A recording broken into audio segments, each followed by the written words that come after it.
Tommy from Yak Cat. Today I'm going to do something a little bit different because I haven't really done a whole lot of catfishing today, but I have tore the Bream's ass up. I got this one here that I'd started cleaning, but it's kind of one of the last big ones that I got left, and they gave me the idea to do a video on how I clean and cook fish. Because a lot of people like my fish. I don't know if you'll like my recipe or not, but you're welcome to try it. But anyway, I'm going to show you how I clean brim, bluegill, shell cracker. Brim covers the whole classification of all of them.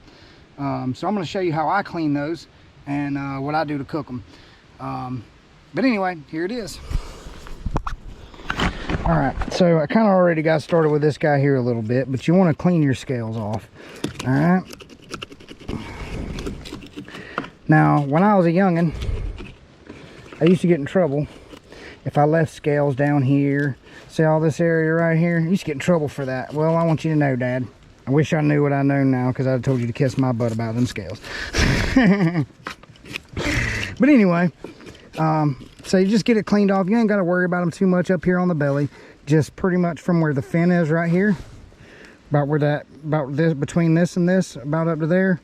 And then as long as you're past the gut pocket right there, you're about good. You ain't got to scale none of this section right here, just the back. And I get it all the way up to the top, just like that right there. You can see he's kind of flopping around. I'm a cruel son of a bitch. I don't kill him. But anyway, so you just give him a nice, good little skin over. I don't go all crazy. Just a little bit right there to their butthole. All right, and boom, he's scaled. He's good to go. Give him a little quick rinse off. What I do is I always start on the back, because it's a little bit easier for me. Good sharp knife. This one really ain't that sharp, so it ain't got to be like a razor blade or nothing. And then just cut down there, right along that fin, all the way down, about there to those tail there. And then I'll come up here, about like you're gonna cut his head off, and just cut through the meat. You'll feel that little chunk of meat right there, and I'll show you what I'm talking about. Just kind of give him a nice little fillet there. Now, I know some people probably have a whole lot easier way of doing this, with taking them home with an electric fillet knife and dealing with all that mess, but I leave my scraps out here where the fish are going to eat them and get bigger. That's just what I do. I like to clean them out on the boat, and I don't have an electric fillet knife, period, much less one that I can bring out here on the boat with me. So go ahead and get that all the way through like that, and then you can kind of work your knife down around his little gut pocket right there. Come out right there, boom. Shave up the ribs just a little bit, because there's a little bit of good meat left right there that you can get. And once you shave that up to there to them ribs like that, you come right across here and just cut it. Be careful with your fingers now. Don't be crazy like I am. But boom, and there you go. You got your fillet. Boom. Flip him over, do the other side.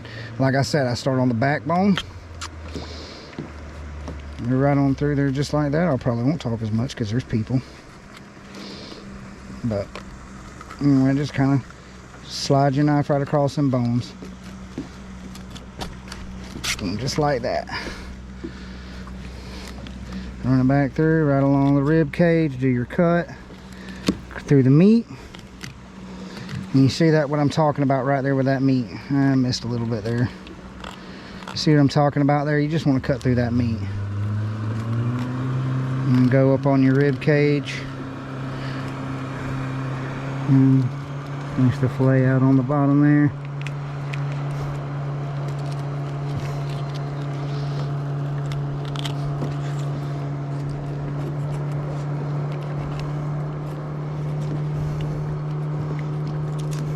And I'll tell you the reason I started doing this was because the head and the gut pocket are my favorite pieces of bait on the entire fish. The rest of the fish is rendered almost completely useless to me, other than me eating it. So I hope that maybe helps you. Bluegill really ain't that hard to clean. A lot of people like to whole fry them. Now, if they're real small, I'll whole fry them. But they're pretty small. Like, I don't even like to mess with eating them so small. And I'll whole fry them, and they're good that way. But what I've noticed is you've got to cook them a lot longer when you do them whole like that. And you got to deal with all the bones and the mess. Don't get me wrong, I love me some tail chips now. Tails, ooh, I love the tails. But it's just a little bit easier to doing it this way, and everybody just enjoys being able to grab up that chunk of meat, go scarf it down and go on to the next without having to deal with all them bones and stuff. But anyway, I hope that helps you out. All right, this is the size I usually whole fry. And now the whole fryers, I will scale all the way up to their bellies. And I know that's why Daddy and them made me scale them the way I did when I was a youngin' growing up. Because of that. But anyway. I wasn't saying that I was knocking how you taught me, Daddy. I was just saying I wish I'd have known my technique back then. That's all. But anyway.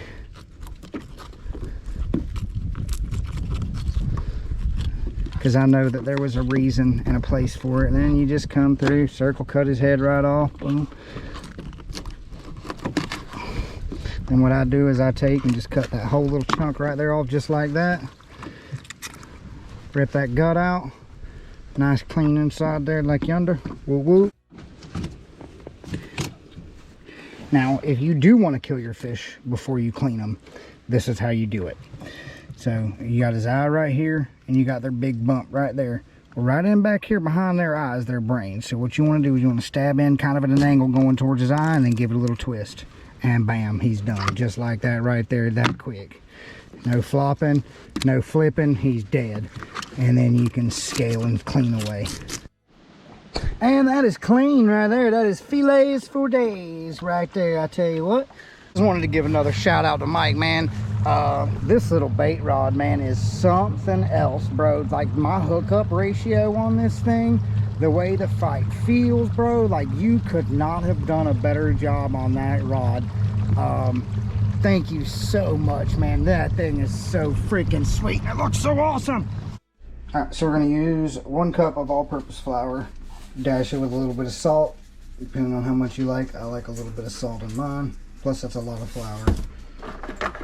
Douse it up with some pepper.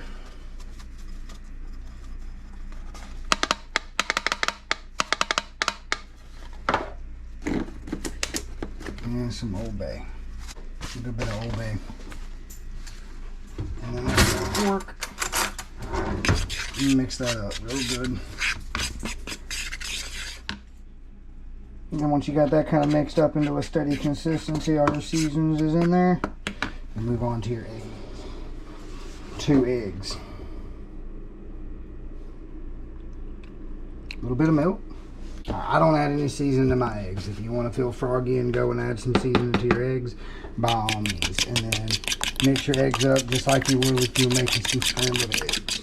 Once your flour looks like that, and your egg wash looks like that, you can go to your breadcrumbs. I use these just because they're cheaper. So, I mean, you can do whatever you want to, but that's what I use. Garlic Parmesan. Yeah, it's pretty good. Now the breadcrumbs is definitely going to go faster than anything else. So it comes with 2 of these little bags. Even for this small amount of fish that I'm frying, they probably eat up definitely this one and probably most of the other one in there. So they're going to be using both bags. Get your oil in the pan. Not much oil in the pan, just a little bit. First knuckle there. About all you need. Get that up to cooking temperature. Put your fillets. Paper towels. Pat dry. Yay! Pat the fillets dry. Gotta be perfect. Oh, but Auntie, I'm gonna use the dog bite to open it. Then go to the egg wash.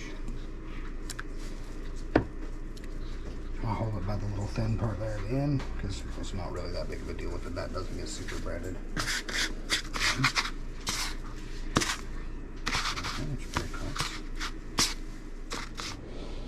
Alright, so I don't have a oil thermometer, so I just do it how my mom and dad did it. And once your stuff starts cooking and sizzling real quick like that, and browning up a little bit, you know your oil's pretty much ready. And then you can take your breaded fillets and apply it to the oil. That's a little heavy on the oil there.